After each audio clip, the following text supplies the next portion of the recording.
langsung membunuh suami dan selirnya yang sedang tidur dalam satu kamar itu. Jangan sendirian.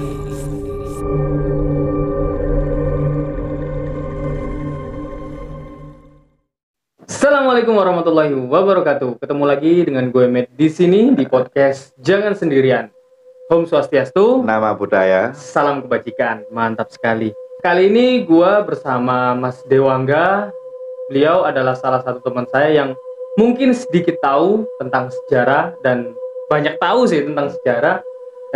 Dan kali ini gue bakal bahas sejarah tentang Wewe Gombel.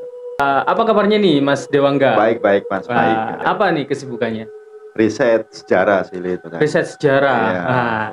Kebetulan hari ini aku pengen sih bahas sejarah tentang Wewe Gombel. Oh iya. Untuk pertama, apa sih Wewe Gombel itu? Wewe Gombel itu kan cerita rakyat yang dibangun oleh masyarakat untuk menakut-nakuti anak-anak kecil jangan keluar sampai di atas maghrib.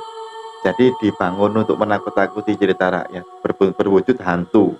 Berarti lebih doktrin ya? Iya, lebih doktrin pada anak-anak kecil. Wewe Gombel itu siapa sih?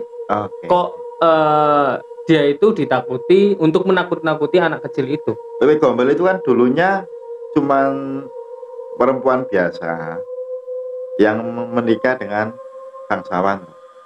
Oh. Lalu ternyata dia itu mandul, nggak bisa punya anak. Terus dia merasa sedih, ditambah dia melihat suaminya tidur dengan selirnya. Oh, berarti selingkuh? Iya, selingkuh. Terus dia karena luapan emosi bercampur sedih itu, dia langsung membunuh suami dan selirnya yang sedang tidur dalam satu kamar itu. Lalu dia lari sambil dikejar-kejar warga. Yang Wewe Gombel itu? Iya, yang Wewe Gombel dan memilih untuk bunuh diri. Disitulah mulai kisah Wewe iya. Gombel itu kan. Di mana sih cerita Wewe Gombel itu? Kalau di mananya itu paling dekat menuju kebenaran soal kisah Wewe Gombel itu di daerah Bukit Gombel, Jalan di Semarang. Di kota Semarang. Di kota Semarang. Yang katanya di Bukit Gombel itu tempat pembuangan mayat di era Hindia Belanda. Orang-orang pribumi yang meninggal itu dibuang ke situ. Berarti udah dari dulu ya? Udah dari dulu. Salah satu tokoh yang meninggal di daerah situ, bukan dibuang ya, meninggal kecelakaan, itu sastrawan N. Hadini itu meninggal di situ di Jalan Bukit Gombel. Kapan sih cerita Wewe Gombel itu terbentuk hingga menakut-nakuti anak kecil? Kan kalau sekarang kan jangan keluar malam, jangan keluar waktu maghrib, nanti diculik Wewe Gombel itu kan. Kalau gini aja, kalau kapannya itu yang pasti, kapan itu ketika si Gombel ini meninggal, dan meninggal si Wewe Gombel ini yang itu cerita rakyat yang dibangun oleh masyarakat gitu. Berarti udah dari dulu ya. Wewe Gombel itu lah, kalau dalam sejarah hantu dalam wujud perfilman itu tahun 60-70 udah mulai muncul di film-film sih. Kisah-kisah menculik anak, terus dikembalikan pas subuh itu udah ada. Tapi bentuknya Wewe Gombel itu seperti apa sih? Kalau di film yang ditampilkan atau di buku-buku ya, itu kan katanya teteknya besar, payudara ya, payudaranya membesar dan agak kendor, dikarenakan dia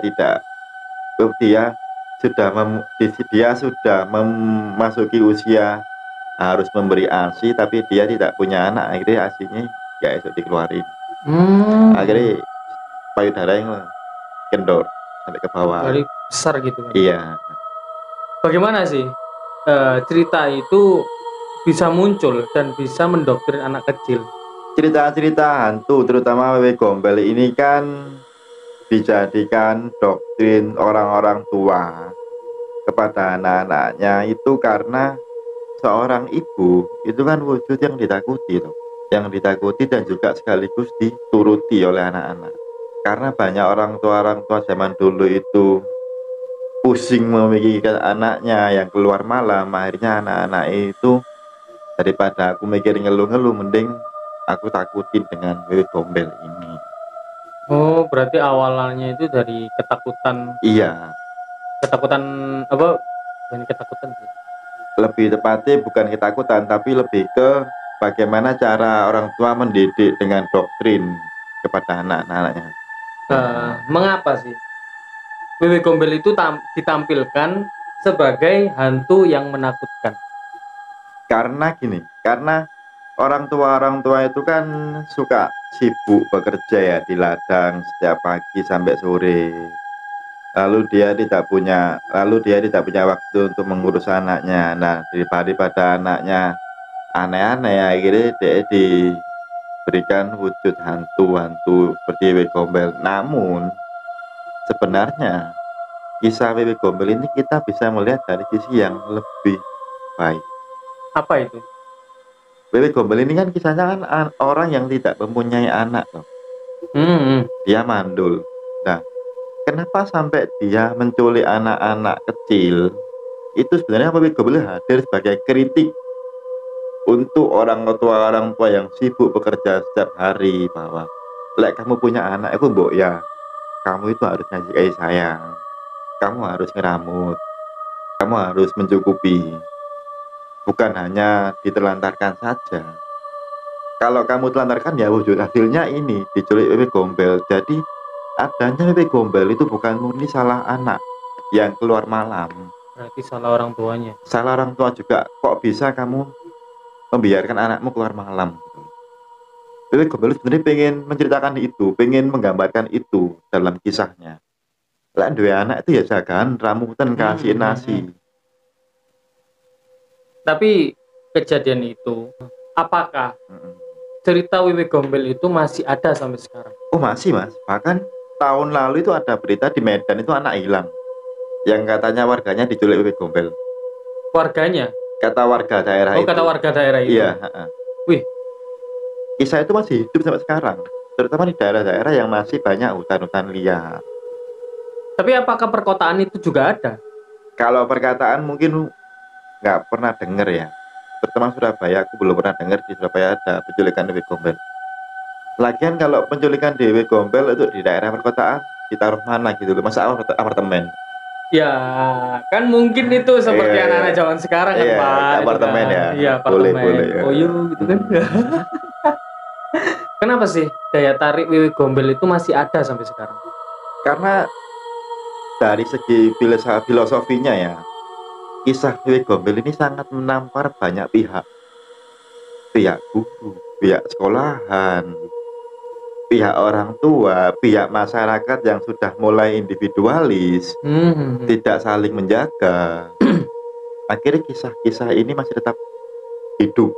Tapi kedepannya nanti andaikan semua daerah sudah tidak ada hutan belantara, hantu Wewe Gombel mungkin juga akan hilang dalam masyarakat. Tapi mungkin di era ini ya, apakah hantu-hantu seperti itu bisa punah? Oh bisa mas. Contoh hantu yang mulai punah sekarang itu tuyul. Kok bisa? Kan udah ada bank tuh. Oh iya sih. Kan lebih aman di bank daripada di rumah sendiri. Benar. Nah kira kisah-kisah tuyul di desa-desa kan udah mulai ada bank-bank desa kan, udah mulai menghilang. Begitu juga nanti Wewe Gombel, ketika orang tua sudah sadar pentingnya mengatur anak, ditambah juga udah terkikisnya hutan-hutan kita, kisah itu akan hilang dengan sendirinya. Tapi kan mungkin pemikiran orang tua sekarang, kenapa saya susah-susah merawat anak, kan ada babysitter. Nah, kan ada babysitter toh. Nah, mungkin kalau emang orang-orang tua yang punya babysitter, Wewe Gombel nggak akan ada lagi dalam kisah hidup mereka karena udah ada babysitter. Berarti kisah-kisah hantu itu juga mengikuti era zaman. Iya jelas, pasti dimanapun di dunia.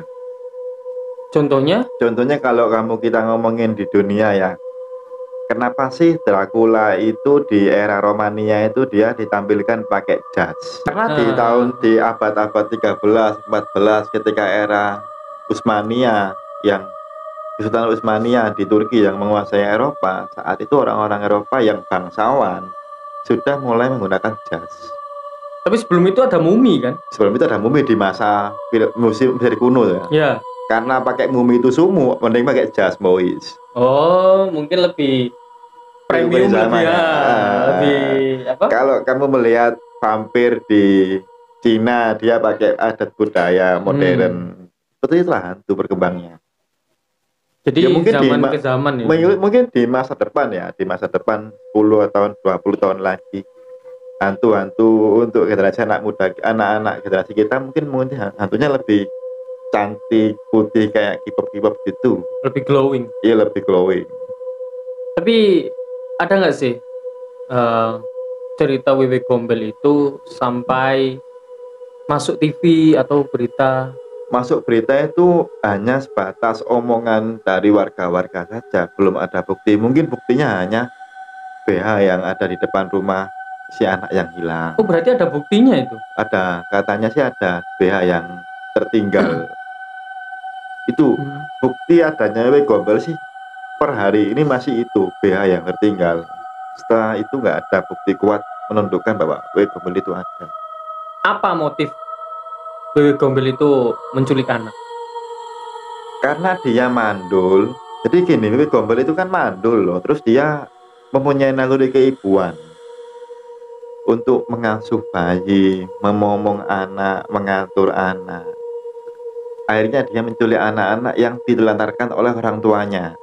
Sebagai wujud kritik pada orang tua, ini loh anakmu tak culik, harusnya kamu itu sadar bahwa kamu itu salah mendidik. Berarti pesan moralnya itu. Iya, pesan moralnya seperti itu sih.